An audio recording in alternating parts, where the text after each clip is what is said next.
حضرت امام حسین تشریف لائے، بچوں سمیت آئے۔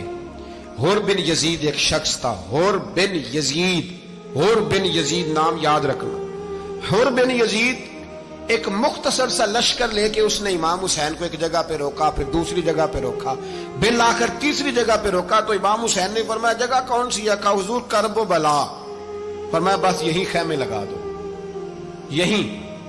حضرت سیدہ زینب نے پوچھا امام حسین سے کہ سارے زمانے نے روکا ہے، ٹھیک ہے آپ حق پہ ہیں، یہ بھی سب نے کہا ہے آپ حق پہ ہیں، پر روکا بھی سب نے، آپ روکے کیوں نہیں؟ تو ابن کثیر اور ابن اسیر لکھتے ہیں کہ امام حسین رو پڑے، کہنے لگے بہن میں رک جاتا پر میں نے رات کو نانا مصطفیٰ کو خواب میں دیکھا ہے۔ تو حضور نے فرمایا حسین اگر آج یہ رواج پڑ گیا نا یزید جیسے لوگوں کا تو قیامت تک پڑا رہے گا، پھر لوگ کہیں گے کوئی نکلا نہیں تھا تو ہمیں بھی نکلنا، پھر لوگ ظالموں کے سامنے گردنیں جھکانے کے عادی ہو جائے۔ میں کہتا رہتا ہوں، کہہ رہا ہوں، کربلا کی جنگ کفر اسلام کی جنگ نہیں، کفر اسلام کی جنگ نہیں کربلا کی، کیونکہ یزید تو بڑا پکا نمازی تھا، خطبہ دیتا تھا وہ تو۔